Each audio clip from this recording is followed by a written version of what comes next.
कुंद कुंद महाराज की, आचार्य श्री गुरुवर विद्यासागर महाराज की, आचार्य समय सागर महाराज की।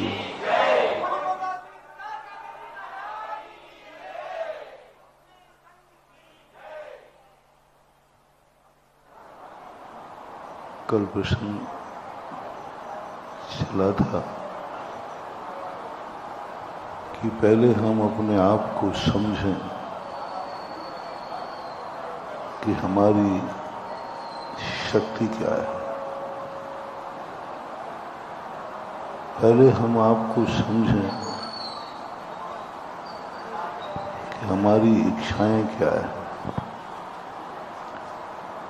पहले हम अपने आप को समझें कि मैं कौन हूं, मेरी शक्ति कितनी है।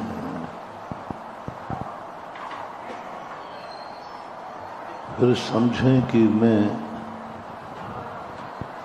किस क्षेत्र में हूं। फिर समझें कि मैं किस काल में हूं। फिर समझें कि मेरा भाव कौन सा है। फिर समझें कि मेरे भाव क्या है। ये समझे बिना हम दुनिया से दुनिया की चीजें पाने के लिए भटकते रहते हैं। परिणाम ये निकलता है कि हमें उससे कुछ नहीं मिलता, बल्कि भटकते भटकते हमारी शक्ति भी खत्म हो जाती है। जितना हम दूसरे से पाने की इच्छा करते हैं, उतना यदि व्यक्ति स्वयं का पुरुषार्थ कर ले तो उसे सहजता में प्राप्त हो जाता है। जितना हम दूसरे को देख करके मन करता है ये कितना अच्छा आदमी है, उतना यदि हम स्वयं अच्छे बनने का प्रयास करें तो शायद उतनी समय में हम खुद अच्छे बन सकते हैं। जितने हम भगवान की पूजाएं करते हैं, भगवान का गुणानुवाद करते हैं, शायद यदि एक क्षण भी हम अपने आप को थोड़ा सा समझने का प्रयास करें तो हम भी एक दिन भगवान बन सकते हैं।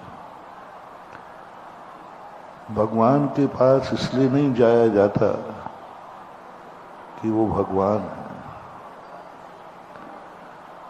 भगवान के पास इसलिए नहीं जाया जाता कि हमें उससे कुछ प्राप्त करना है। भगवान के पास इसलिए जाया जाता है कि हमें खुद भगवान बनना है। जैन दर्शन में और जगत के भक्तिवाद में यही अंतर है। विश्व के जितने भी दर्शन हैं,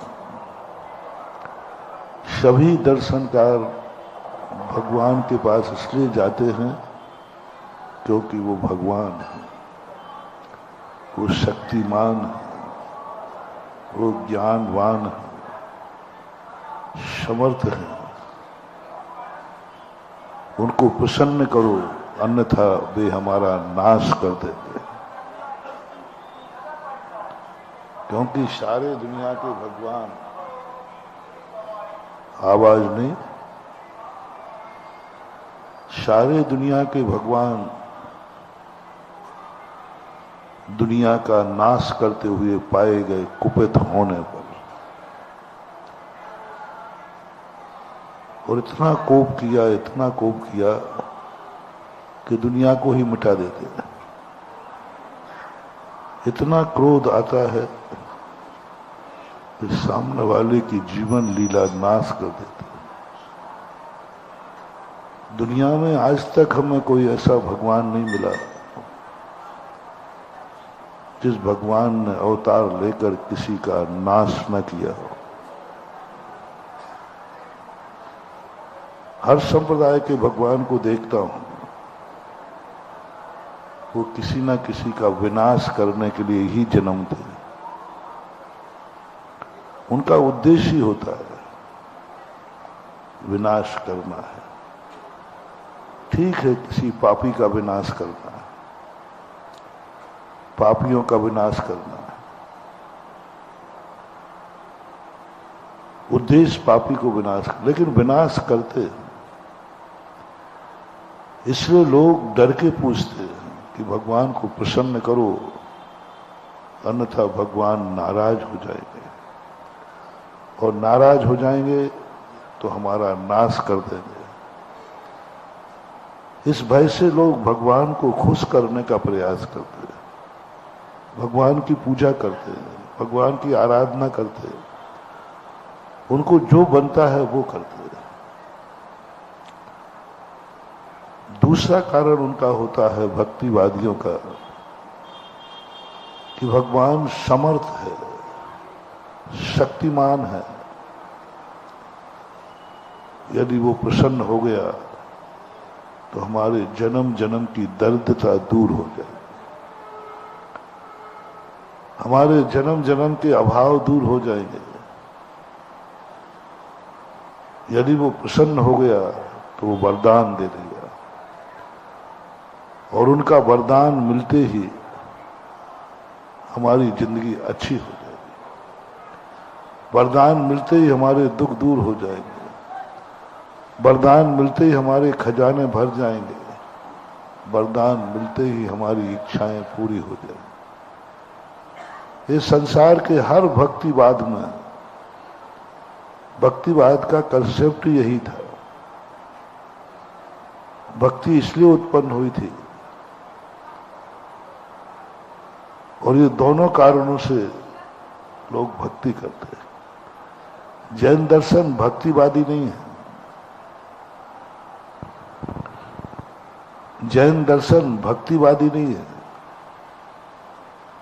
भक्ति है लेकिन भक्तिवाद नहीं।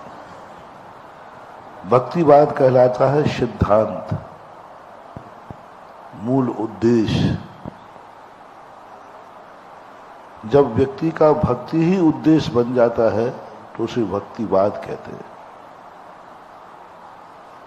लेकिन जैन दर्शन भक्तिवादी नहीं है, क्योंकि जैन दर्शन का भक्ति करना उद्देश्य है ही नहीं। जैन दर्शन का तो भगवान बनना उद्देश्य है। सारी दुनिया में भक्ति बनना ही उद्देश्य है, क्योंकि वहां कोई भगवान बनते ही नहीं। भगवान हमेशा से बना हुआ बैठा है। एको ब्रह्मा द्वितीयो नास्ति। एक ही वहां शक्ति है जो सदा से थी, सदा है और सदा। वहां भगवान बनने की कोई गुंजाइश ही नहीं। वहां भगवान बनता नहीं है, भगवान है। कण कण में भगवान। भगवान बनना नहीं, वो तो है, शाश्वत है, अविनाशी है। लेकिन जैन दर्शन में भगवान है नहीं, भगवान बनता है। इसलिए जैन दर्शन भक्तिवादी नहीं कहलाता, क्योंकि इसका उद्देश्य भक्ति करना है ही नहीं। जैन दर्शन भक्ति करता है साधन के रूप में, लक्ष्य तो भगवान बनना होता है। इसलिए जैन दर्शन भगवान को खुश नहीं करता, भगवान की खुशामद नहीं करता, क्योंकि जैन दर्शन जानता है कि जो मेरा भगवान है ये रुष्ट भी नहीं होता तो खुश भी नहीं होता। आज तक किसी जिनेंद्र ने किसी का नाश नहीं किया। कितनी बड़ी बात, फिर भी अरिहंत कहलाता है। किसी का नाश नहीं किया फिर भी अरिहंत कहलाता है। और दुनिया के भगवानों ने पता नहीं किस किस का नाश किया है, फिर भी वो अरिहंत नहीं कहला पाया। अरहंत शब्द की व्याख्या मां जिनेन्द्र को ही गर्भित हुई। अरहंत का अर्थ है शत्रु का नाश करना। तो शत्रु का नाश तो संसार में बहुत सारे महापुरुषों ने किया। रावण का नाश किया, कंस का नाश किया, कितने कितने पापियों के नाश किए, लेकिन वो अरिहंत संज्ञा को प्राप्त नहीं हो पाया, क्योंकि उन्होंने नाश किया है।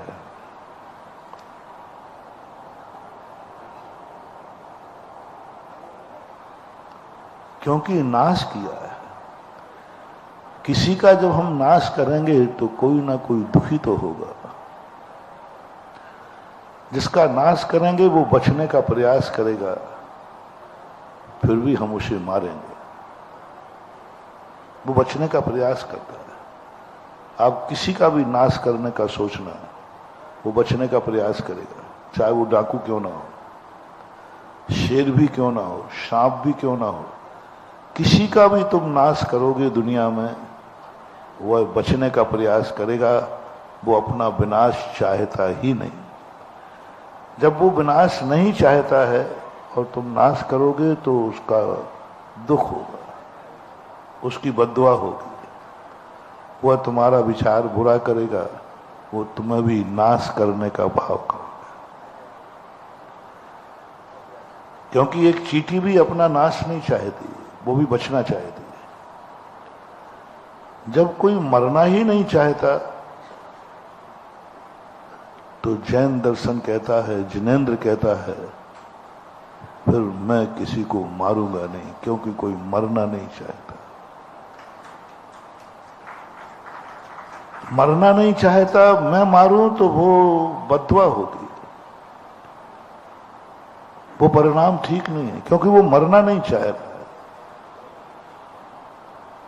वो बचना चाहता। उसको दुख हो रहा है मरने में, और जो दूसरों को दुख होवे,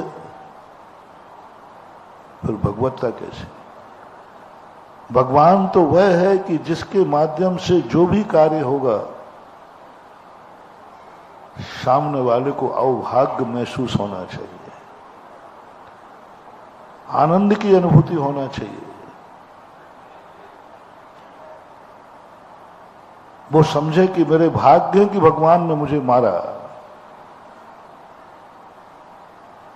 आपको यदि कोई नहीं मारे, भगवान की इच्छा है कि आज तुझे मारना है, कौन कौन अपना अवभाग्य मानेगा? पथरिया में बताओ।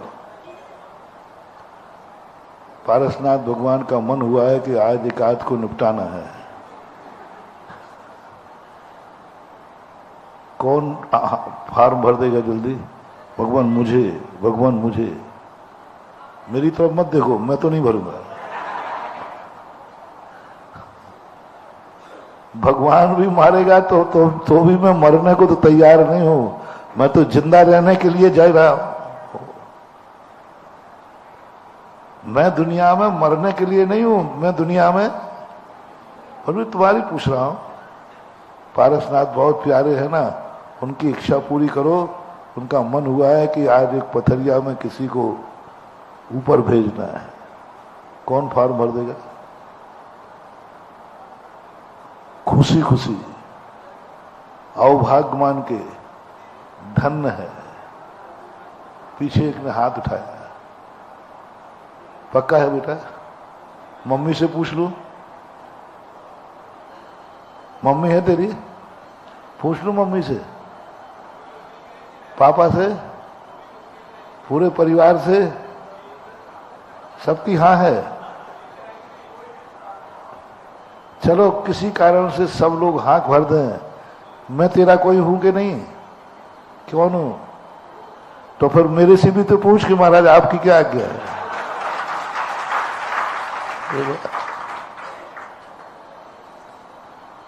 तुम कह भी दोगे, लोभ बस, मोह बस, श्रद्धा बस, किसी कारण से परिवार हाँ भी कह देगा, कभी अब क्या करें पारसनाथ, अब भगवान की आज्ञा भगवान की मर्जी को कौन टाले? तो क्या तुम्हारे धर्मगुरु आज्ञा दे देंगे? क्या जिनवानी मां आज्ञा दे देगी? चलो और किसी से नहीं पूछते, अपन पारसनाथ को इस संकट में डालते हैं। आपकी इच्छा है कि कोई को मुझे मारना है, तो क्या आपकी आज्ञा है मैं मर जाऊं? आपकी आज्ञा है कि मैं मर जाऊं? आपको मारने की इच्छा हुई है, लेकिन मैं आज्ञा ले रहा हूं, क्या मैं मर जाऊं? तो बोलो तुम्हारे पारसनाथ क्या कहेंगे? मेरी आज्ञा तो नहीं है। तो फिर इच्छा क्यों हुई? बोले इच्छा यूं हो गई, यूं, थोड़ा मनोरंजन के लिए। आज्ञा दीजिए ना। जिनेन्द्र देव तुम्हारे गुरु, तुम्हारे गार्जियन, और अंतर आत्मा से पूछो तो स्वयं की आत्मा भी कभी गवाही नहीं देती, कभी गवाही नहीं देती, क्योंकि मरना कोई चाहता ही नहीं है। मरने का भाव आना भी नहीं चाहिए, मरने का परिणाम आना ही नहीं चाहिए, क्योंकि हमारा धर्म जियो और जीना नहीं कहेंगे। भगवान आज्ञा नहीं देंगे, गुरु आज्ञा नहीं देंगे, जिनवाणी आज्ञा नहीं देंगे, और ये भी तुम्हारे गार्जियन है। तो ऐसी स्थिति में जैन दर्शन ने कहा कि नहीं, मैं शक्तिमान हूं, कितना भी मेरा सब कुछ विनाश करे, मेरा दुश्मन भी होगा तो भी मैं उसका नाश नहीं करूंगा। कितना बड़ा पापी भी होगा तो भी मैं उसका नाश नहीं करूंगा, क्योंकि पापी भी मरना नहीं चाहता है। पापी भी पापी भी नहीं मरना चाहता है। जब कोई मरना ही नहीं चाह रहा है तो मैं मन वचन काया से किसी को मारूंगा नहीं। और सारी दुनिया ने कंसेप्ट बनाया कि पापी मरना चाहे या ना मरना चाहे, उसे खोज के मारो, पकड़ के मारो, ढूंढो, पुलिस की पद्धति अपनाओ, पापी को ढूंढो, जैसे मिले वैसे खोजो और उसे मारो। कितना अंतर आ गया। एक विचारधारा वो है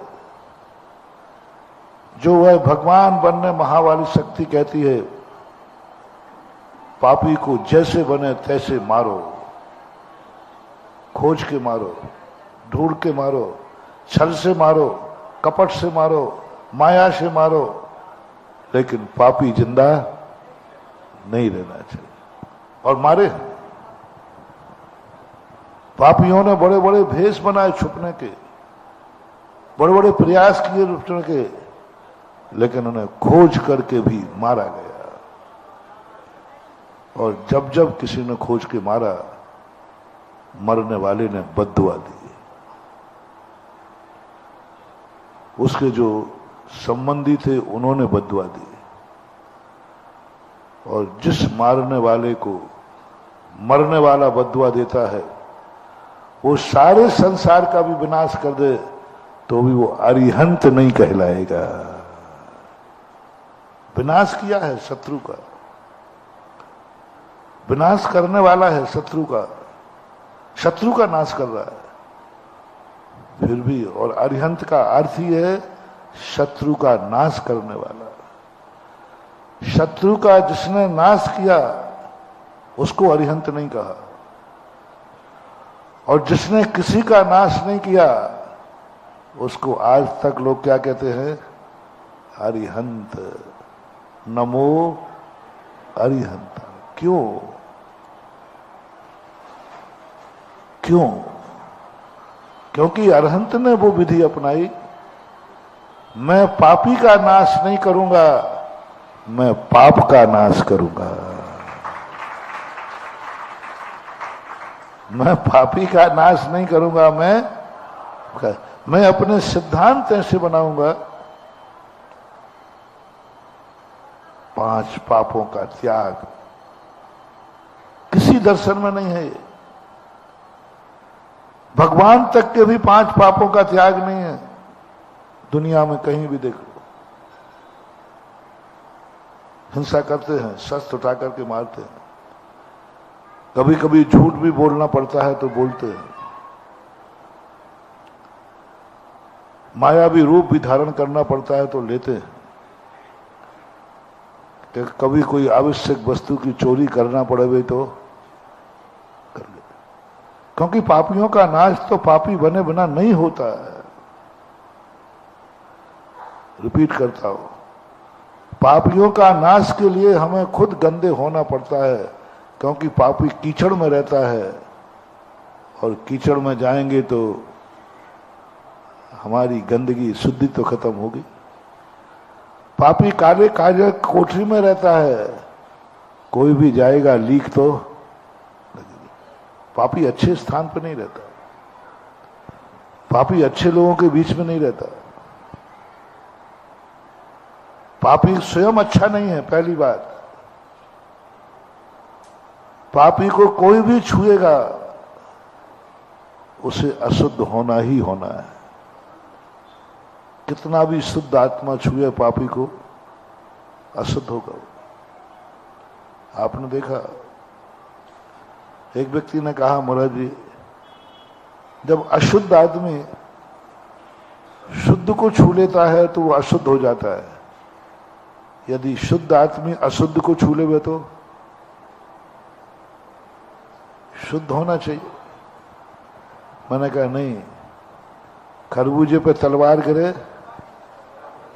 या तलवार पर खरबूजा गिरे, कटेगा तो।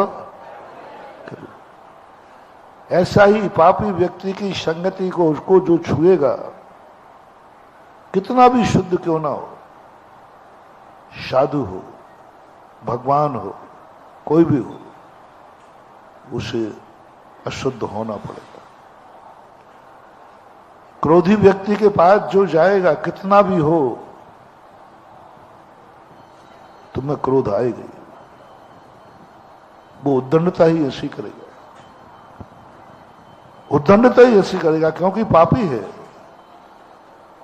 पापी का क्रोध करने के लिए हमें क्रोध करना ही पड़ेगा, कितने ही प्रयास करना। कई बार आप लोगों ने देखा होगा, आप किसी को समझाने, मैं जाता हूं समझाने के लिए, 2 लोग लड़ रहे थे, तुमने कहा मैं जाता हूं समझाने के लिए, और समझाने पहुंच गए और समझाने लगे। एक ने कहते, भैया देखो, आप मेरे बीच में नहीं पड़ोगे। तू मेरे से बोल रहा है, अब आजा निपट ले मेरे से। गए थे बचाने के लिए, और ये दुनिया सांपों की लड़ाई है। ये दुनिया की लड़ाइयों को समझाने कोई जावे, ये दुनिया सांपों की लड़ाई है। सांप, 2 सांप यदि लड़ रहे हो तो नीति समझना, उनके बीच में यदि तुम पहुंच गए ना, तो वे दोनों मिलकर के पहले तुम्हें निपटाएंगे। सांप कभी लड़ रहे हो तो बचाने मत जाना, नीति है। 2 सांप यदि लड़ रहे हो, कभी बीच में बचाने मत जाना, अन्यथा वे दोनों उस बचाने वाले को दोनों मिलकर के मारेंगे। सारे दुनिया की लड़ाइयों को तुम बचा सकते, सांप की लड़ाई को नहीं बचाओ। दोनों एक होकर के पहले तुम्हें निपटाएंगे, कोई नहीं बचाता। आज तक सांप की लड़ाई को कोई ने बचा नहीं पाया, और दोनों यदि लड़ेंगे तो दोनों सांपों की लड़ाई, एक को तो हारना ही है, एक को मरना है। सांप लड़ते हैं तो एक को, एक बार बहुत पहले नैनागिर के क्षेत्र पर दो सांपों की लड़ाई हुई थी। सुबह 11 बजे शुरू हुई थी, शाम के 4 बजे तक उस क्षेत्र पर कोई भी अंदर नहीं जा सका। जब एक सांप मर गया तब जाकर के वो युद्ध खत्म हुआ था। इसलिए लोग कहते हैं हमारे साथ में कि लड़ाई लड़ो, सांप जैसी मत लड़ना, एक को निपटने के बाद बंद हो, और ऐसे मत लड़ना कि तुम्हें कोई बचाने आए तुम उसी को निपटा दो। कभी गुरु बचाने आए तो तुम गुरु को निपटा दो, कोई सज्जन व्यक्ति बचाने आए तुम उसे ही निपटा दो। नीतिकारों ने कहा कसाय यदि हो तो सांप जैसी नहीं होना चाहिए, क्योंकि उसके साथ उसको स्वयं को क्रोध आएगा ही आएगा। बहुत प्रयास किया दुर्योधन को समझाने के लिए, यहां तक समता धारण की कि मधुसूदन ने कह दिया, जा दुर्योधन मैं तेरे 100 गलतियां माफ करूंगा। दुर्योधन कहता है 100 गलतियां? 100 गलतियां तो मैं एक दिन में ही कर लूंगा।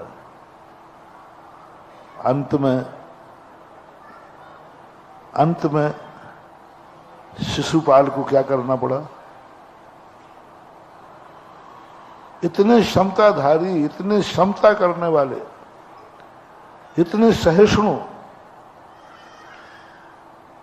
अपनी पत्नी से कहते हैं ठीक है, मैं तुम्हारे भाई को या तुम्हारे संबंधित व्यक्ति को 100 गलतियों तक क्रोध नहीं करूंगा, नहीं मारूंगा, क्षमा कर दूंगा। नीति कहती है क्रोधी को तुम समझाओगे तुम्हें क्रोध करना ही पड़ेगा। अंत में 100वीं गलती के बाद श्री कृष्ण को क्रोध आया और चक्र चला करके उसे मारना पड़ा। तुम क्रोधी को समझा रहे हो, तुम क्रोधी को समझा रहे हो, तुम क्रोध करोगे। तुम बेईमान को समझा रहे हो, बेईमानी करोगे। तुम डाकू को समझा रहे हो, तुम्हें खुद डाकू बना देगा। अपने यहां एक बिहार के मुख्यमंत्री हुए लालू, उन्होंने एक बहुत अच्छी बात कही। वो सदा अच्छी बात बोलते थे, शिक्षा करने वाला था। उसने कहा कि बिहार वो संपदा है, बिहार में खनिज बहुत है। तो अमेरिका वालों ने कहा कि यदि बिहार मुझे 5 साल के लिए बिहार मुझे दे दिया जाए, मैं बिहार को अमेरिका बना दूंगा। 5 साल के लिए बिहार मुझे दे दिया जाए, मैं बिहार को अमेरिका बना दूंगा। लालू उस समय उनका राज्य था। लालू कहता बस बिहार को अमेरिका बनाने के लिए 5 साल? यदि 1 साल के लिए अमेरिका मुझे दे दिया जाए, मैं उसे बिहार बना दूंगा। तुम 5 साल में बिहार और मैं अमेरिका को 1 साल में बिहार बना दूं, क्या करो? अपन लोग भी कई बार ऐसी गलतियां करते हैं, पापियों को सुधारने की चेष्टा करते हैं। बहुत क्लेश होता है, बहुत बुरा लगता है। जब वो नहीं मानता है तो बड़ा गुस्सा आता है। मुझे भी बहुत गुस्सा आता था। मैं इतना प्रवचन देता हूं, 1.5 घंटे बोलता हूं, फिर भी तुम सुधरते नहीं हो। अरे भाई, मैं गुटखा पर प्रवचन दे दिया, फिर भी गुटखा नहीं छोड़ा। शराब पर प्रवचन दिया, शराब नहीं छोड़ा। तो मुझे गुस्सा आता था, क्या करूं अब? तो एक दिन मुझे किसी बात पर प्रवचन दिया, लोगों ने नहीं माना, तो मैं भगवान के पास गया, क्या करूं भगवान? बहुत समझा दिया, पर ये लोग मानते ही नहीं। क्या करूं, निपटा दूं? आ गया। देखो अब देखो साधु आ गया, गुस्सा तो मैं क्या करूं, आ गया तो आ गया, और मेरी क्या गलती, तुमने गुस्सा दिलाया, मैं तुम दोनों की लड़ाई भराने गया, तुम मान ही नहीं रहे हो, तो फिर थोड़ा बहुत गुस्सा तो। माँ को भी कभी कभी बेटे को समझाते है ना, नहीं मारती तो एक आध थप्पड़ लगा, तो करे क्या, मान ही नहीं रहा तो क्या करे। भगवान कहता है गुस्सा आ गया, मुझे बहुत गुस्सा आ रहा है, लगता है कि इन सबको एक एक को बढ़िया निपटाओ जम के। बोले क्या करोगे, ये निपट जाएंगे और इसके साथ साथ तेरा मुनि पद भी निपट जाएगा। इनको निपटाने का भाव आ रहा है तुझे, इनके क्रोध को शांत करने के लिए तू क्रोध आ रहा, तुझे क्रोध आ गया, जैसे के सामने तू तैसा बन गया, तो जा निपटा दे, तू निपटा सकता है, लेकिन साथ में तेरा मुनि पद भी निपट जाएगा, तेरा संक्लेश हो जाएगा, तेरी दुर्गति हो जाएगी, उसकी तो है ही दुर्गति।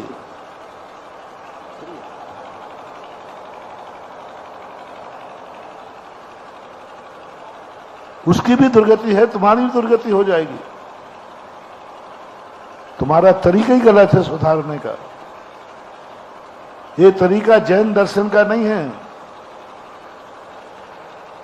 ये तरीका हिटलरों का है, ये तरीका उनका है जो सारी सत्ता हुकूमत नहीं मानोगे तो मैं तुम्हें डंडे से मनवाऊंगा, नहीं मानोगे तो तुम्हें हम ताड़ना देके मनवाऊंगा, नहीं मानोगे तो हम तुम्हें दुखी करके मनवाऊंगा। ये तरीका जैन दर्शन का नहीं है। इसलिए तुम्हें क्रोधी को नहीं सुधारना है, तुम क्रोध को सुधारो और क्रोध को इतने ढंग से प्रस्तुत करो, क्रोध का स्वरूप इतना बताओ कि क्रोधी को भी क्रोध से घृणा हो जाएगी, फिर तुम्हें मारना नहीं पड़ेगा, वो खुद तुम्हारे चरणों में झुक जाएगा। तुम पापियों को मत सुधारो, तुम पाप का त्याग करो। जैन दर्शन ने जितना भी, मैंने कहा ना, किसी भी दर्शन ने पापियों को तो मारा है, लेकिन पाप का त्याग मारने वाले भी ने भी नहीं किया। हिंसा, झूठ, चोरी, कुशील, परिग्रह, इनको। और जैन दर्शन ने कहा मैं तुम्हें मारूंगा नहीं, बस तुम पाप को छोड़ दो। और भगवान ने भी 5 पाप छोड़े और 5 पापों को छोड़ने के और 5 पापों को छोड़ करके दूसरों को भी छुड़ाए। जिस भगवान ने स्वयं छोड़ करके दूसरों के भी पाप छुड़ा दिए, सही दुश्मन कौन था, पापी या पाप? दुनिया पापियों के मारने से पवित्र होगी कि पाप को मारने से? पापी कितने मारोगे? एक मारोगे, दूसरा पैदा होता है। कितने पापी मारोगे? कितने पापी मार दिए गए। लेकिन आज भी दुनिया में पापियों का अभाव नहीं होगा। ये दुनिया ऐसे पापियों से यदि पूछा जाए, जो व्यक्ति पापी है, जिसको पाप करना अच्छा लगता है, उसने जिंदगी भर पाप किए हों, मरते समय पूछना कि भाई तूने जिंदगी भर पाप किए हैं? बोले हाँ किए। सब कर लिए? बोले सब कर लिया। अब अगले भाव में क्या करेगा? अब तो इस भाव में सारे पाप कर लिए ना, अब अगले भाव में तो पाप नहीं करेगा। बोले करूंगा। बोले इस बार थोड़े लेट शुरू किए थे,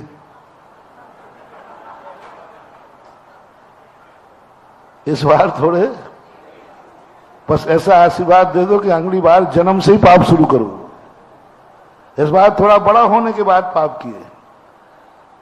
हम ऐसी पर्याय में जाना चाहते हैं कि बोलो, एक पापी ने गुरु के सामने कहा, मांग रहे तू क्या मांगना चाहता है? तो उसने ये नहीं कहा कि भगवान मैंने बहुत पाप कर चुका हूं, बस मैं पापों से मुक्ति चाहता, पापों से मुक्ति चाहता, बस अब मैं पाप नहीं करूंगा। नहीं महानुभाव, पाप एक ऐसी शहद है, जितना जितना हमें पाप करने को मिलेगा, हमारे पाप करने की इच्छा और बढ़ेगी, और इच्छा बढ़ेगी। यदि तुम्हें यह शक्ति मिल जाए कि तुम किसी को भी मारोगे, तुम्हारी एफआईआर नहीं लिखी जाएगी, कोई रिपोर्ट नहीं लिखी जाएगी। तुम किसी का भी मर्डर कर दोगे, कोई तुम्हारे ऊपर कानून नहीं लगेगा। बोलो, इस दुनिया में ये घोषणा के बाद हिंसाएं बढ़ेंगी या घटेंगी? यदि आज पथरिया में घोषणा कर दी जाए कि आज पथरिया में महाराज जी आए हैं, जैनियों के लिए इस खुशी में मुक्ति दी जाती है कि जैनी आज कोई किसी का मर्डर करेगा तो उसकी एफआईआर दर्ज नहीं होगी, कोई रिपोर्ट नहीं होगी, कोई सजा नहीं होगी। ये घोषणा सुनते ही दो चार तो मेरे प्रवचन में ही से उठ के भागेंगे, अरे निपटाओ, फलाने को निपटाना है, आज अच्छा मौका है। पाप करने की छूट मिलने पर पाप का भाव बढ़ता है या घटता है?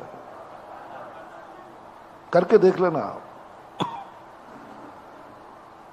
तुम अहिंसक नहीं हो, तुम कानून के डर से अहिंसक बने हो।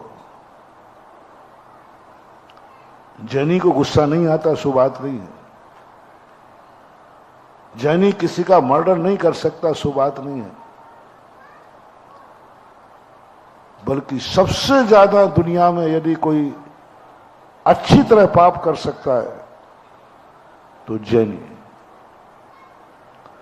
जो संसार का कोई व्यक्ति पाप नहीं कर सकता, वो जैनी कर सकता है। एक बार किसी ने पूछा था, महाराज जैनी पापी क्यों नहीं होते? जैनियों को गुस्सा क्यों नहीं आता? जैनी जेल में क्यों नहीं मिलते? जैनी किसी का मर्डर क्यों नहीं करते? ये बेशरम क्यों होते हैं? गालियां सुन सुन करके इनको गुस्से ही नहीं आता। तो दुनिया क्या मानती है कि ये लोग बेचारे धर्मात्मा है ना, धर्मात्मा है, जैनी है, अहिंसक है, इसलिए गुस्सा नहीं आता इनको। मन के ये बात नहीं है, ये बात नहीं है। मूल कारण दूसरा है। ये पुलिस के डंडों से डरते हैं, ये इज्जत वाले हैं, ये कोतवाली जाने से डरते हैं, ये अपने अपने परिवार से बहुत मोह करते हैं, इसलिए जेल जाने से डरते हैं कि जेल चला गया तो मेरे परिवार का क्या होगा। सबसे ज्यादा जैनियों में परिवार से यदि किसी को मोह है तो उसका नाम जैनी है। सबसे ज्यादा मोह है तुझे, सबसे ज्यादा। तुम गालियां सुन लोगे, दुश्मन तुम्हें पीटता रहेगा, सब सहन करो, लेकिन तुम उसको मारने के नहीं मारोगे, क्योंकि तुम्हें मालूम है जेल जाऊंगा तो मेरे परिवार का क्या होगा। और परिवार वाले भी तुम्हें बहुत चाहते हैं, वे भी रोकते हैं। क्यों रोक रहा है? उसने गाली दी है तो परिवार को साथ देना चाहिए या रोकना चाहिए? तुम किसी दुश्मन को निपटाने जा रहे हो तो परिवार वालों को कायदा से साथ देना चाहिए, बल्कि तुम्हें रोकते हैं क्योंकि वो तुम्हें चाहते हैं। वो कहते हैं तुम्हारे बिना मैं नहीं रह पाऊंगा, पूरा परिवार उजड़ जाएगा। गाली दे दी, ले लेना, चलो घर वापस चलो। इसको परिवार से मोह है। दूसरा, उसको इज्जत बहुत है। जैनी बहुत स्वाभिमानी होता है, इज्जत वाला होता है, वो पुलिस की गाली नहीं सुन सकता, वो कोतवाली में जाके खड़ा नहीं होता।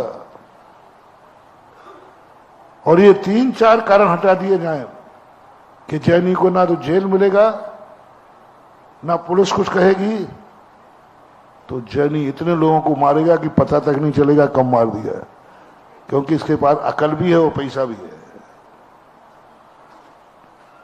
डर के कारण झूठ बोलते, सब काम करते हो, सब पापों को करता है, लेकिन जैनी डर के कारण, भय के कारण, और यदि भय है तो मैं इसको मारूंगा तो कल ये मुझे भी मारेगा। अब थोड़ा सा लोक व्यवहार से हटके आ रहा हूं, मारने का भाव आ रहा है। इतने क्षमाशील तुम नहीं हो, लेकिन तुमने शास्त्र पढ़ लिए है ना, तुमने गुरु का प्रवचन सुन लिया है ना, जो जैसा करेगा, मैं इसको मारूंगा कल ये मुझे मारेगा, ये कल मुझे मारेगा। कांप गई आत्मा।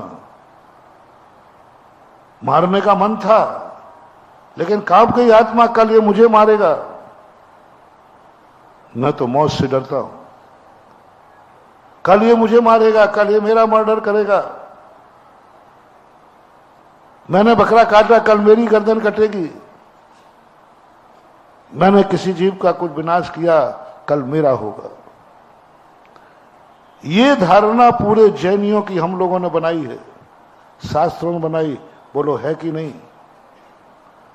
तो आप कहते हो मैं गुस्से को पी सकता हूं, लेकिन दूसरे को मारूंगा नहीं, क्योंकि कल यह मुझे मारेगा। आज मैंने इसको दुख दिया है, कल कोई मुझे। जो व्यवहार मैं दूसरों के साथ कर रहा हूं, महानुभाव, जब भी तुम्हारे मन में कुछ भी बुरा करने का भाव आवे, मोटिवेशन, जब भी तुम्हारे मन में किसी का बुरा करने का भाव आवे,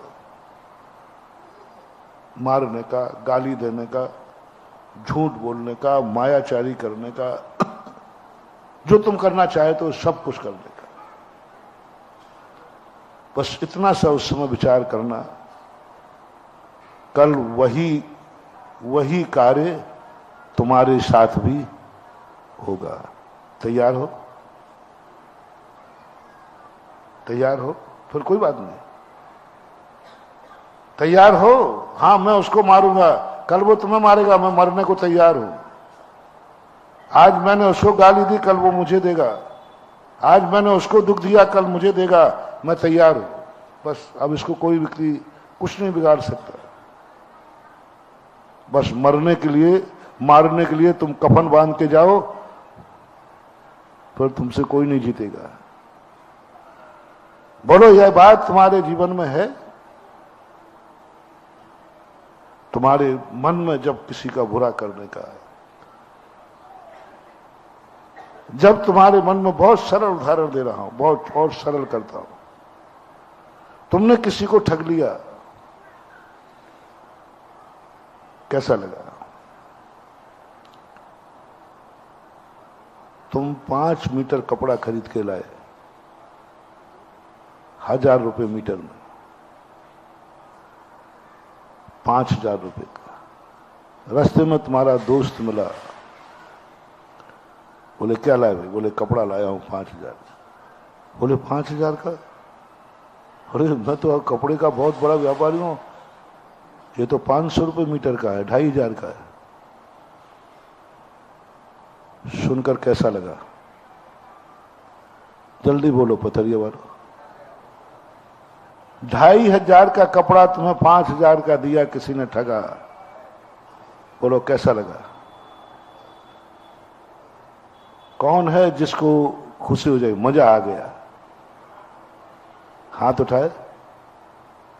2500 का कपड़ा 5000 में किसी ने दिया, तुम्हें पता चल गया कि 2500 का है, वो पक्का 2500 का ही है, और 5,000 में मिला है, ये सुनते ही फर्स्ट एंड फर्स्ट तुम्हें कैसा लगेगा आप लोगों को?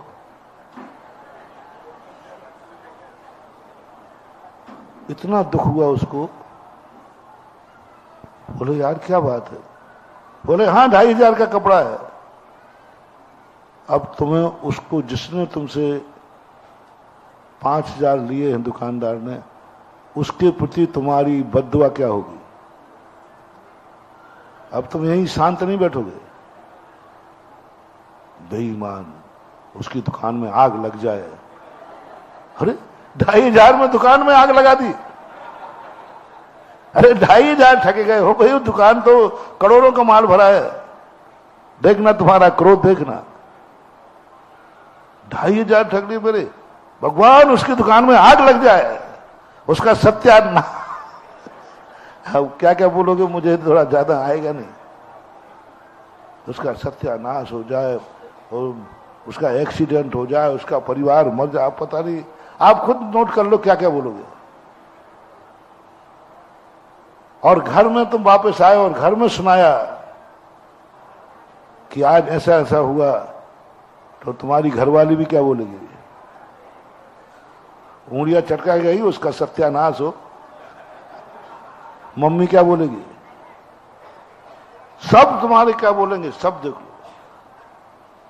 उस दिन घर में मन नहीं लगा, मन नहीं लगा।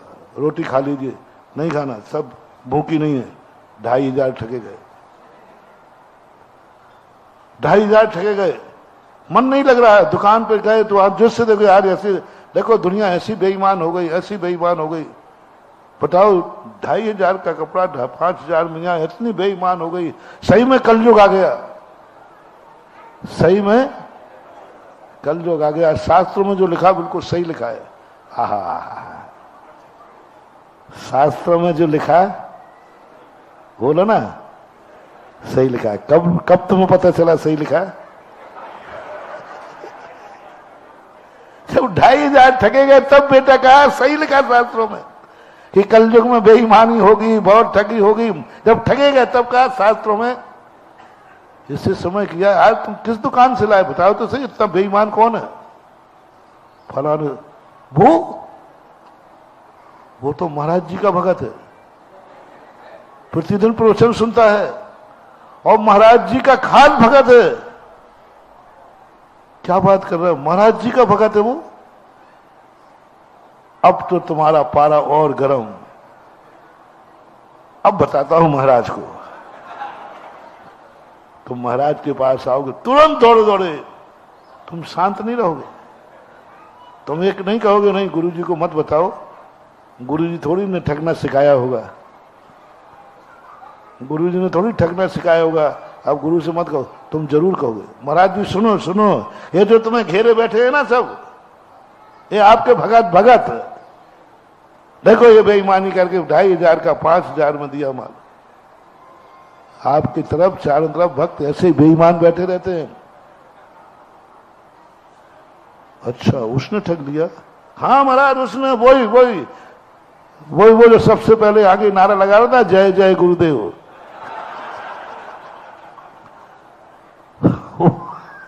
वो आप जानो क्या क्या कहोगे?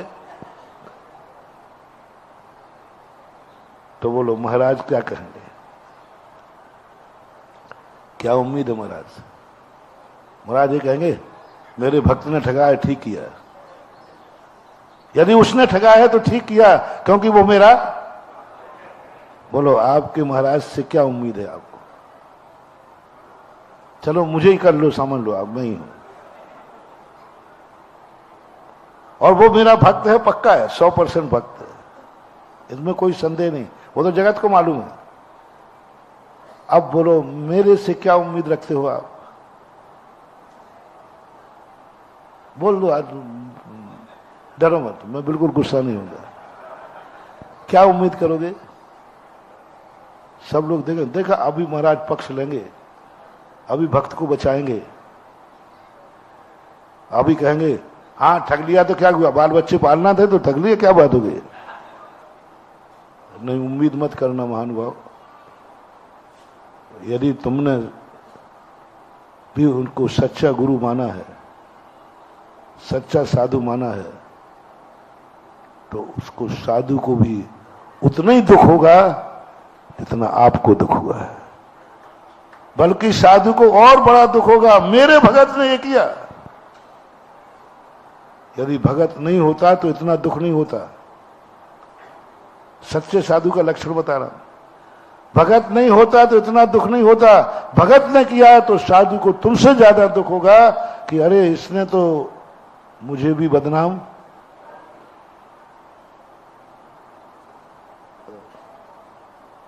तो तुमने क्या किया भाई? बोले महाराज मैंने तो इतनी बद्दुआएं दी है कि उसकी दुकान में आग लग जाए। तो मैंने कहा भाई जितनी बद्दुआएं तुमने दी हैं उसमें 2 बद्दुआएं मेरी भी जोड़ दो। 2 बद्दुआएं जिनवाणी मां की भी जोड़ दो।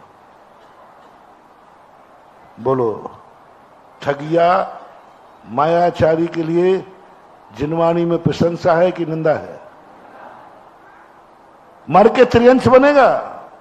ये जिनवाणी की गाली है, ये जिनवाणी की बद्दुआ है। माया त्रियज्ञो न्यस्य।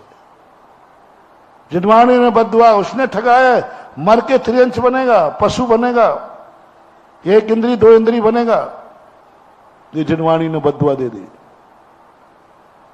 और हमने भी प्रवचन के, हम साधु लोग सीधे नहीं बोलेंगे, हम ये बोलेंगे जो ऐसा करेगा वो मर के त्रियंश बनेगा, त्रियंश गति में जाएगा, कुटिल है, निकृष्ट है, पापी है, इसका कभी कल्याण नहीं होगा।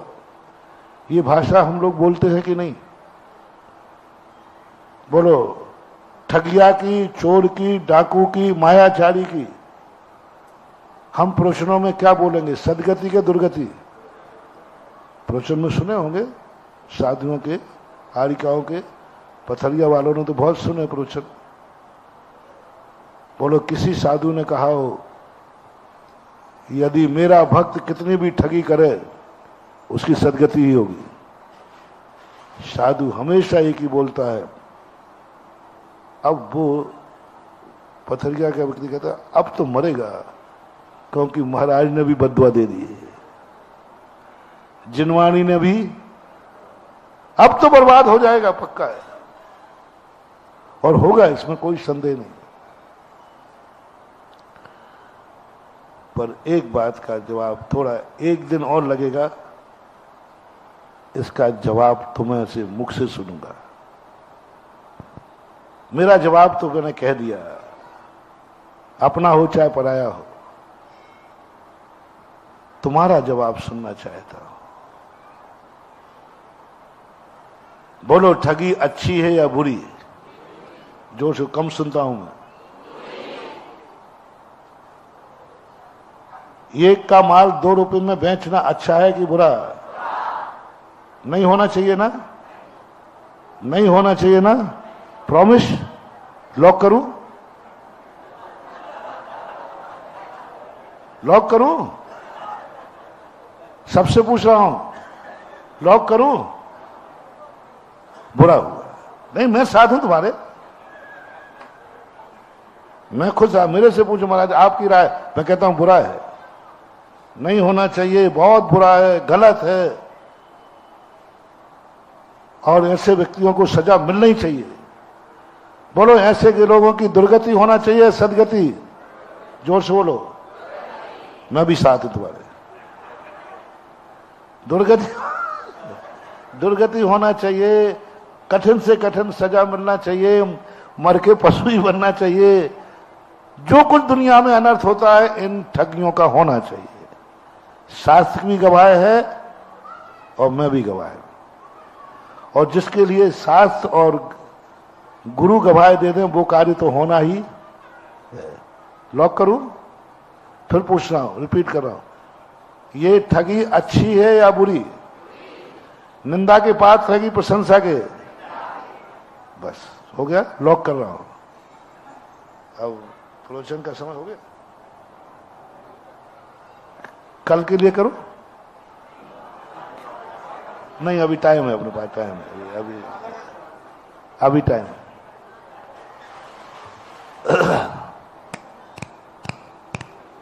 टनाटन जादूगर।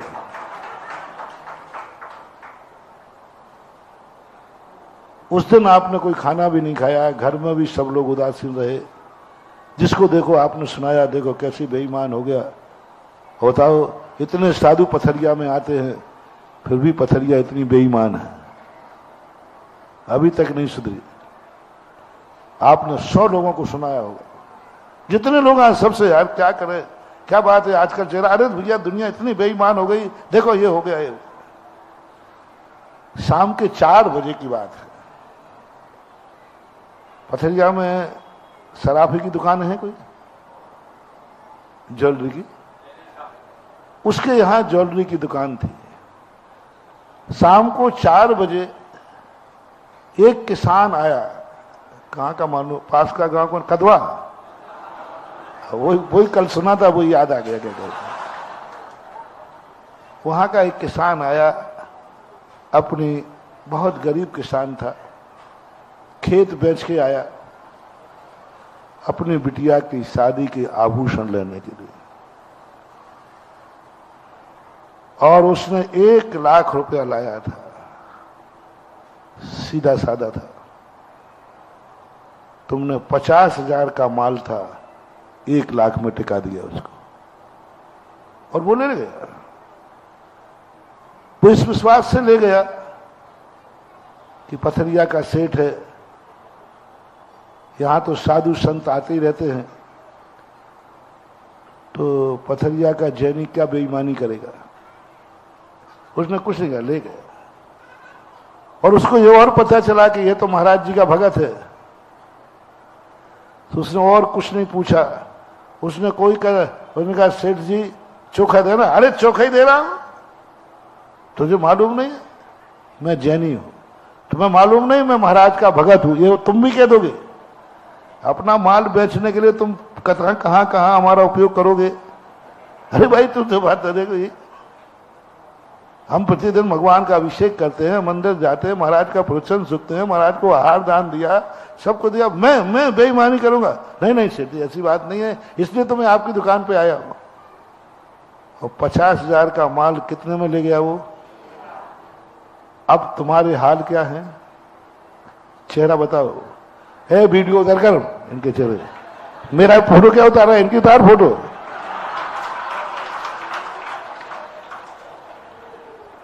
एक 1,50,000 का माल 1 लाख में बिका है आज, सीधी 50,000 की प्रॉफिट हुई है। बोलो चेहरे के हाल क्या है, जल्दी बोलो ना।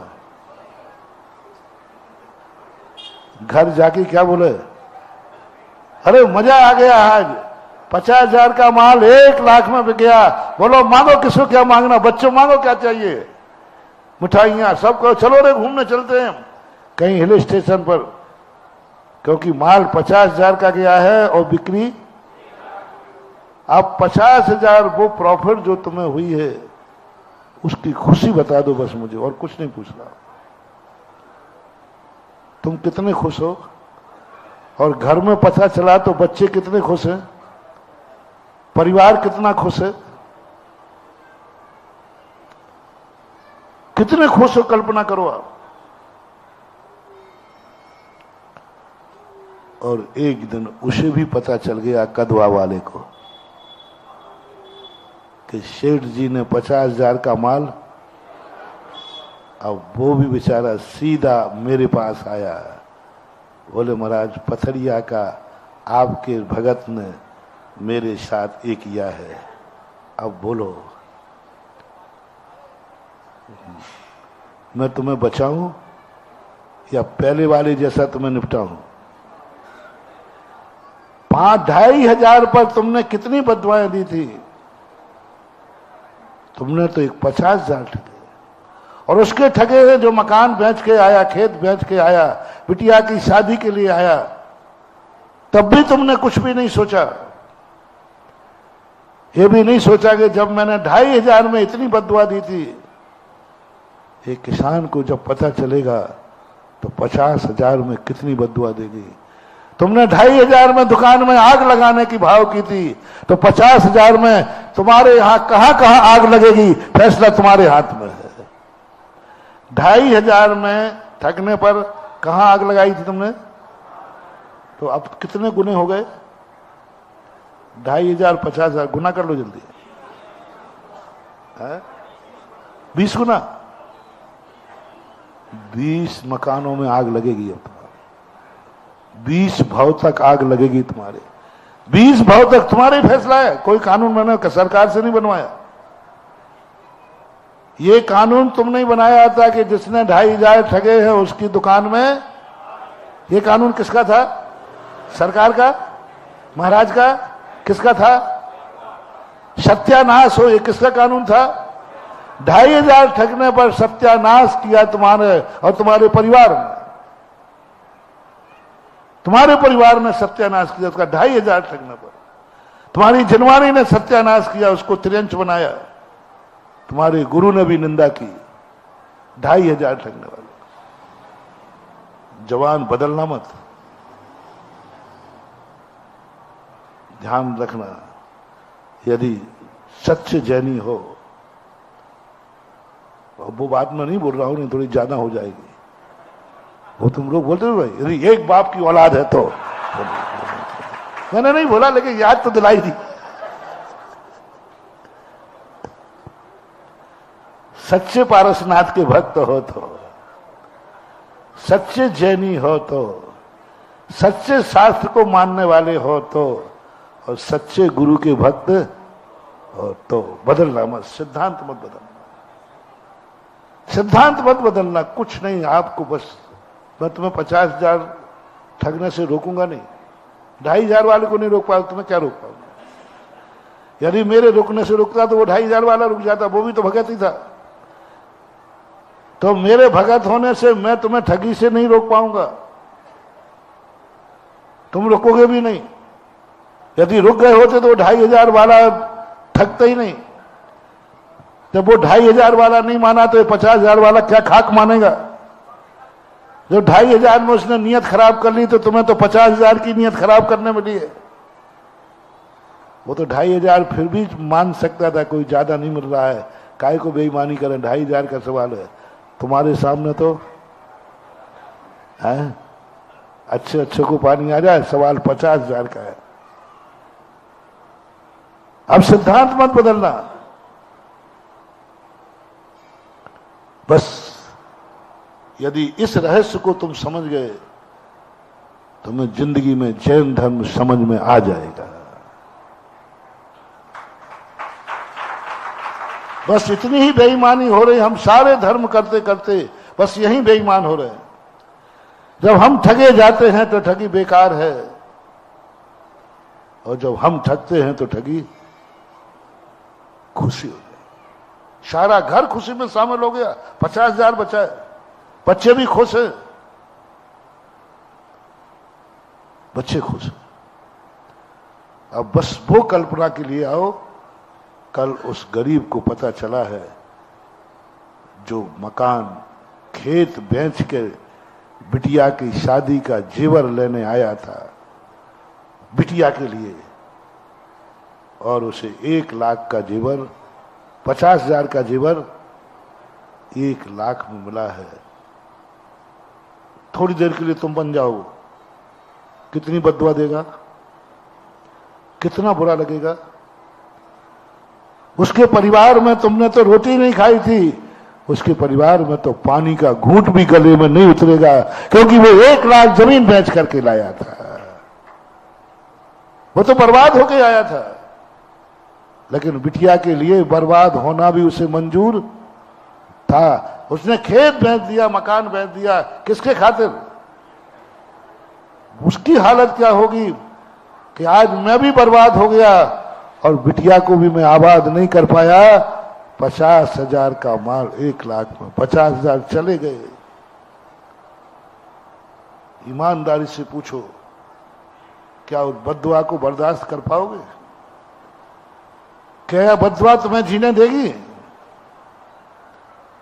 क्या यह बद्दुआ तुम्हारे लिए भिखारी बना देगी? ध्यान रखना, एक एक दाने को मोहताज कर देगी। एक एक दाने को मोहताज कर दे। दुखिया हाय गरीब की कभी न निष्फल जाए, गरीब को मत सताओ वो रो देगा, सुनेगा मालिक तो तुझे जड़ से सड़ा देगा। और वो पहुंच गया, सीधा महाराज के पास आ गया। महाराज जी, पथरिया के सेठ जी ने ऐसा किया है, वो भी आपका भगत है, अब आपसे मेरी क्या उम्मीद रखते हो? जब 2500 में 2 बद्दुआएं दी थी, तो 50,000 में कितनी बद्दुआएं गुरु से मिलेंगी? 20। जिनवानी से कितनी मिलेंगी? वो 2500 बनने वाला तो पशु ही बना है, तुम 50,000 जन्म ठगने वाला नाली का कीड़ा बनेगा रे कीड़ा। ये जिनवानी की बद्दुआ है, ये जिनवानी की बद्दुआ है। अब यहां पर बस यही चीज के कारण से जैन दर्शन जैनी कहता है। अब इसके 2 उपाय बताता हूं। सबसे सरल उपाय है कि दुनिया तुम्हें ठगे तो ठगे, मैं किसी को नहीं ठगूंगा, क्योंकि ये तो हो नहीं सकता। महाराज जी ऐसा करो ना, आप बहुत शक्तिशाली हैं, आपके पास चमत्कार भी है, पूरी पथरिया को ऐसा जादू करो कोई किसी को ठगे ही नहीं, ये ठगी बंद हो जाए, ये चोरी डकैती बंद हो जाए, ये पापाचार बंद हो जाए, ये अत्याचार बंद हो जाए। आई एम सॉरी प्लीज, नहीं होगा। भगवान महावीर स्वामी नहीं कर पाए, मैं तो उनके चरणों की धूल हूं। तीर्थंकर जब इस दुनिया में थे उस समय भी ठगी थी कि नहीं? बोलो, उस समय भी चोर डकैती थी कि नहीं? भगवान के रहते हुए भगवान पृथ्वी पर घूम रहे हैं और पापाचार इस दुनिया में थे। क्रोध भी था, मान भी थी, माया भी थी, लोभ भी थी, हिंसा भी थी, चोरी भी थी, झूठ थी, कुशील था, परिग्रह था, सब थे, सारे पाप। ऐसा एक भी पाप नहीं है जिस समय भगवान पृथ्वी पर थे उस समय पाप दुनिया में ना हो। रावण ने सीता का अपहरण किया कब? जब रामचंद्र जी थे या नहीं थे? रामचंद्र जी दुनिया में थे, तब पापी ने उन्हीं की पत्नी को उठा के ले गया। इन पापों से रहित न दुनिया आज तक हुई है और न कभी होगी, कभी नहीं हुई। ऐसा कोई युग नहीं आता जब पृथ्वी पाप से मुक्त हो जाए। पापियों से भी मुक्त नहीं होते, सदा से थे। इसलिए यह कल्पना छोड़ दो कि कभी ऐसा युग आएगा कि पथरिया ठगियों से रहित हो जाएगी। ऐसा युग आएगा, ऐसे महाराज आएंगे जब सारी दुनिया को पापों से रहित कर दें। ऐसी कोई महाशक्ति अवतरित होगी जिनके अवतार लेते सारी दुनिया में कोई गलत कार्य नहीं होगा। ये कल्पना छोड़ दो, त्याग कर दो। ना ऐसा कभी हुआ है, ना हो रहा है और ना होगा। पाप तो रहेगा। एक प्रस्ताव पास किया, अब दूसरा प्रस्ताव है। दूसरा प्रस्ताव है, यदि तुम्हारी मंजूरी है कि ठगी बुरी है, मोटिवेशन, ठगी बुरी है, बोलो ठगी। तो जब 2500 ठगे गए थे, जितना तुमने दुख मनाया था, तुमने 50,000 ठगे हैं, उतना ही दुख मना लेना घर जाकर के। सारा परिवार रोने बैठ जाए, सारा परिवार कांप जाए, कहां मेरी बुद्धि मारी गई। 2500 पर एक दिन रोटी नहीं खाई थी तुमने, 50,000 पर कितने दिन नहीं खाना? कोई पूछे क्यों? बोले मेरे कितने भाव हो गए, मेरे कैसे बुरे भाव हो गए। कैसा गरीब किसान आया था, अपना कैसा पैसा लाया होगा, मेरी बुद्धि कहाँ मारी गई। मैंने 50,000 का माल 1 लाख में टिकाया। नहीं, मुझे अब खाने की इच्छा नहीं है। परिवार ने सुना तो परिवार बैठ गया रोने, तुम्हारी कहाँ मति मारी गई। एक गरीब के तुम 50,000 ठग के लाए। माँ ने सुना तो माँ घबरा गई, पत्नी ने सुना तो पत्नी घबरा गई, बच्चों ने सुना तो वे रोने बैठ गए, पापा ये क्या किया आपने, ये क्या किया आपने। क्या ये संभव है? क्या कभी पथरिया में ऐसा हुआ है कि तुम 50,000 ठग के आए हो और घर में रोना धोना चालू हो गया? 50,000 ठग के आए हो और तुम्हारे हलक से रोटी का गिलास नीचे नहीं जा रहा है,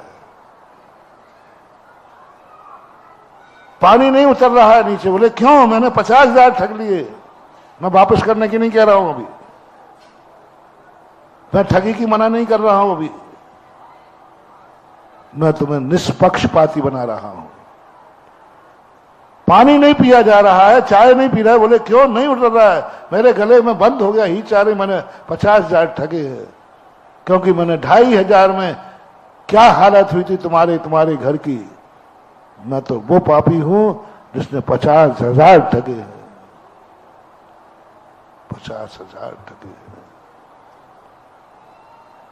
तुम आए थे दौड़े हुए 2,500 में महाराज के पास कहने, देखो महाराज कितनी बेईमान हो गई। मेरी अपेक्षा है, यदि मैं सही पथरिया में आया हूं कि नहीं, आया हूं कि नहीं पहले बताओ। मैं ओरिजिनली हूं,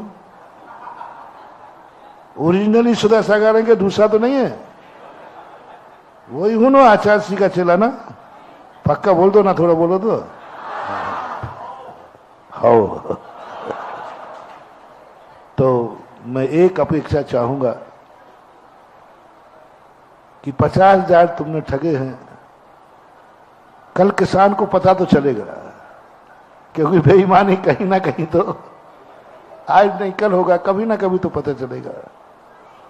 और वो पता चले कि महाराज के भक्त ने इसे ठगा है और वो वहां से मेरे पास ना आ पाए, उसके पहले तुम उठ करके आ जाओ, महाराज मुझ पापी ने आज 50,000 ठगे।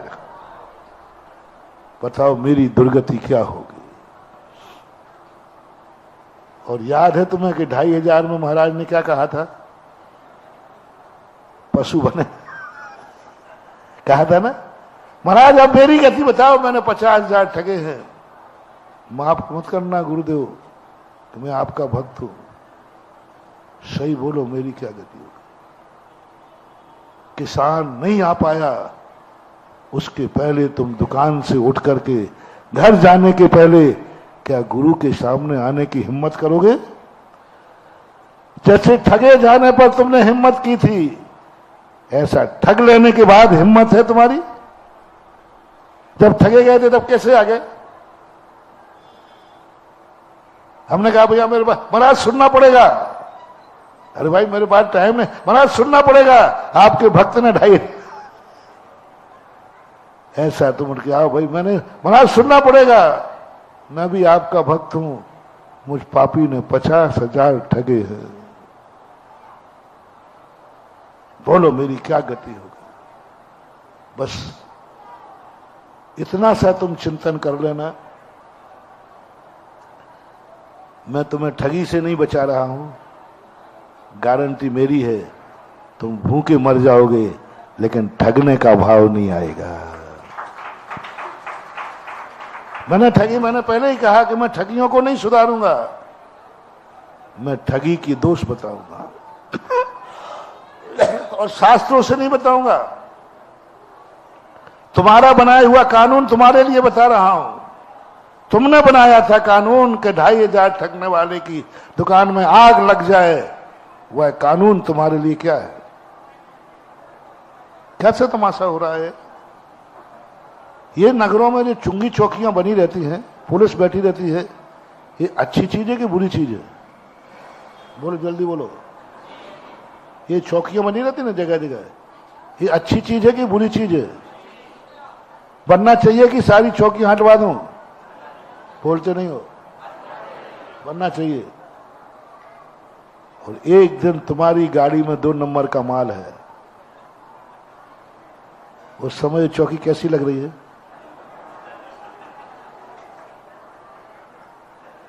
दूसरों के लिए चौकी अच्छी है, और जब स्वयं बेईमान करो तो चौकी बुरी है। बिटिया की शादी हो तो दहेज बुरा है। आगे आप बोल दो ना, बोल दो वो तो तुम करते ही हो। बेटा की शादी आ जाए तो जिनके बेटे बेटे होते वो यही कहते, बात मिलना ही चाहिए, जिंदगी भर उसकी बिटिया को पालूंगा, कुछ तो लेके आए। और जब बिटिया की शादी होती है तब बस यही भेदभाव के कारण से हम धर्म कर रहे हैं लेकिन धर्मात्मा नहीं है। हम धर्म कर रहे हैं लेकिन धर्मात्मा नहीं। हम जैनी हैं, जैनी नहीं। हम शत्रु का नाश कर रहे हैं लेकिन अरहंत नहीं है। यहीं से अपनी व्याख्या बदली थी। शत्रु का नाश किया फिर भी अरहंत नहीं है, क्योंकि हमने हिंसा को नहीं मिटाया, हमने हिंसा को मिटाने के लिए हिंसक को ही मिटा दिया। हमने पाप को नहीं मिटाया, पापी को मिटाया, और स्वयं पापमय बने रहे। दूसरों के पापों को मिटाने का हमने भाव किया। हमने हमेशा यही चाहा दुनिया ठगी ना करे और हम ठगवान बने रहें। यहां से अपनी बात शुरुआत करो धर्म की।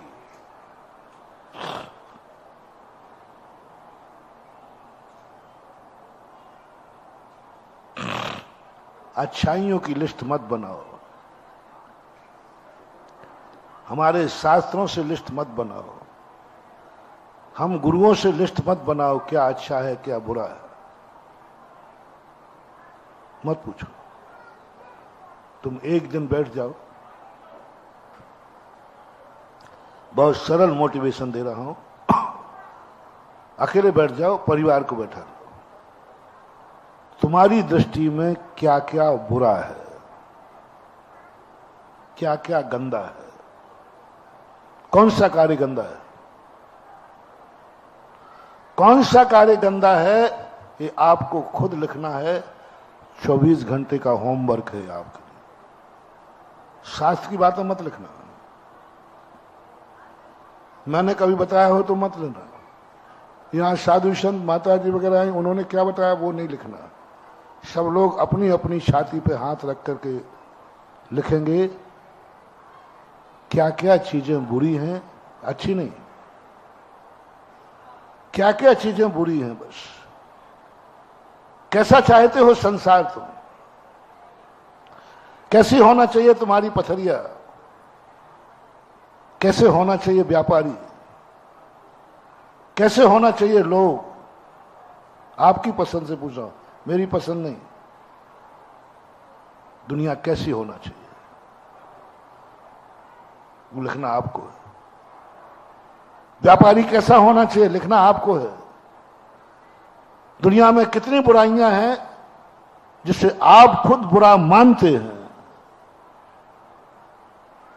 यदि ये लिस्ट बनाने की हिम्मत हो, मैं बहुत सरल होमवर्क दे रहा हूं, नहीं तो दुनिया तो ये देती मैं जो कहूं वह सब बुरा है, बहुत कठिन हो जाएगा। मुझे तो पता नहीं क्या क्या बुरा लगता है। बोलो तुम बना रहे कि मैं बना के दूं? नहीं, मैं बना दूंगा, कोई बात नहीं। दुनिया में बुरा क्या क्या है मेरे से बनवा रहे कि तुम बना रहे हो? मेरे से बनवाया तो बेटा मकान भी आएगा उसमें, मेरे से बनवाया तो माँ बाप भी आएंगे, मेरे से बनवाया तो पत्नी भी आएगी, मेरे से बनवाया तो बाबा जी हो जाओ।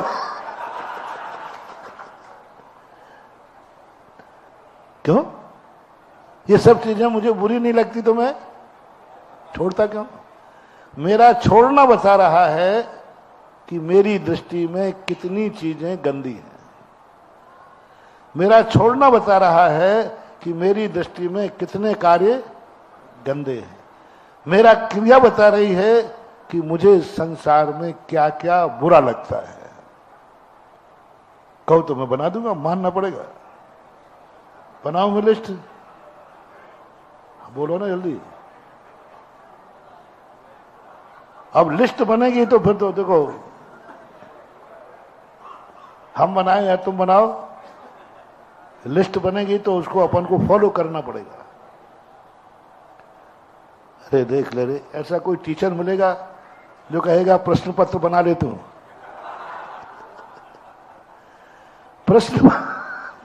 प्रश्न पत्र बना ले तू, अपनी इच्छा से प्रश्न बना ले और तू ही प्रश्न बना लेना, तुम ही उत्तर दे देना, और गजब का हूं मैं, जांच भी तुम ही लेना। बस और क्या चाहते हो, इससे ज्यादा और क्या चाहते हो बताओ।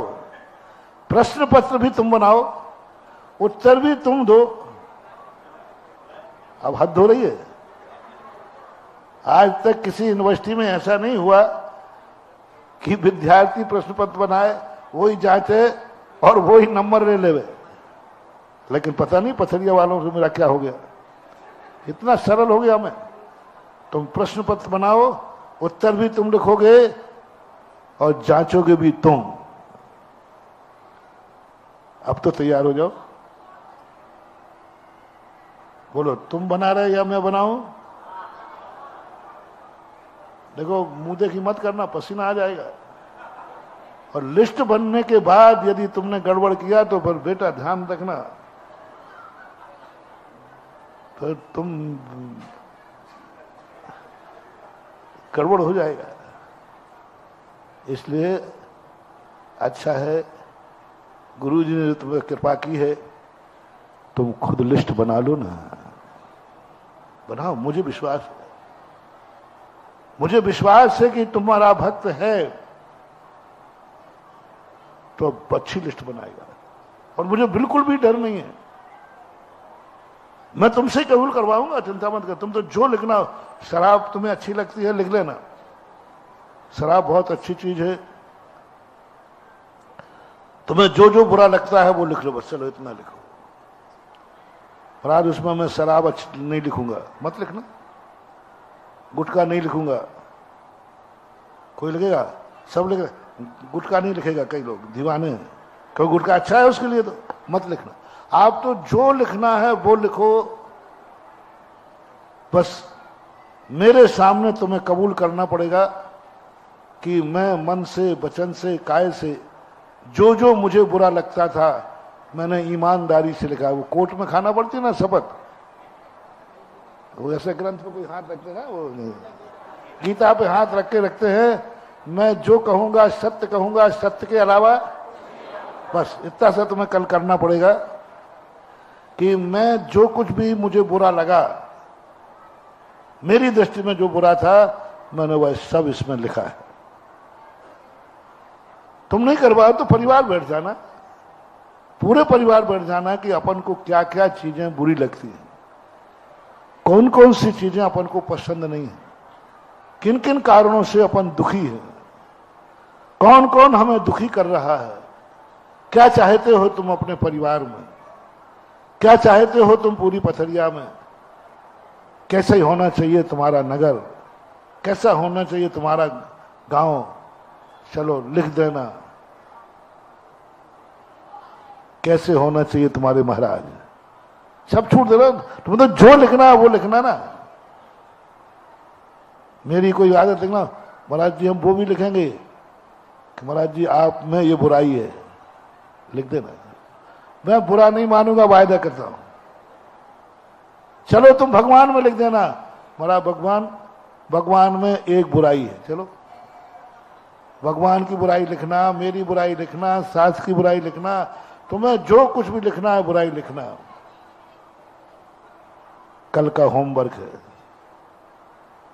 तुमने हाँ नहीं भरी अभी, मैं बनाऊं या तुम बना रहे हो। देखो मेरे बना के करो मत, फेल हो जाओगे, पक्का है।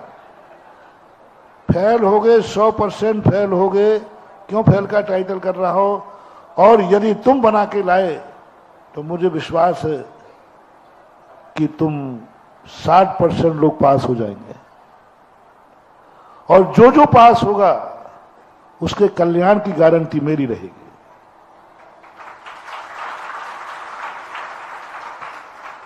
60% लोग पास होंगे और पथरिया पे थोड़ा 80% का भी विश्वास किया जा सकता है। मुझे विश्वास है क्योंकि इतने साधु संत यहाँ आए और 4-4 महाराज यहाँ से हैं, आरिकाओं की तो गिनती नहीं होगी। हाँ, और अब और गड़बड़ हुआ तो ये जमानत में है, वरिष्ठ सागर जी। हाँ, जमानत इनकी। इस जमानत पर जब मैंने इन पे विश्वास कर लिया तो हंडी का एक ही चावल देखते हो कि पूरा खा के देखते हो? बताओ ना आप लोग। चावल पकता है ना, तो उसमें से एक चावल देखती हो कि पक गया कि पूरी खा के देखती हो? तो मैंने एक चावल देख गया कि हंडी पक गई।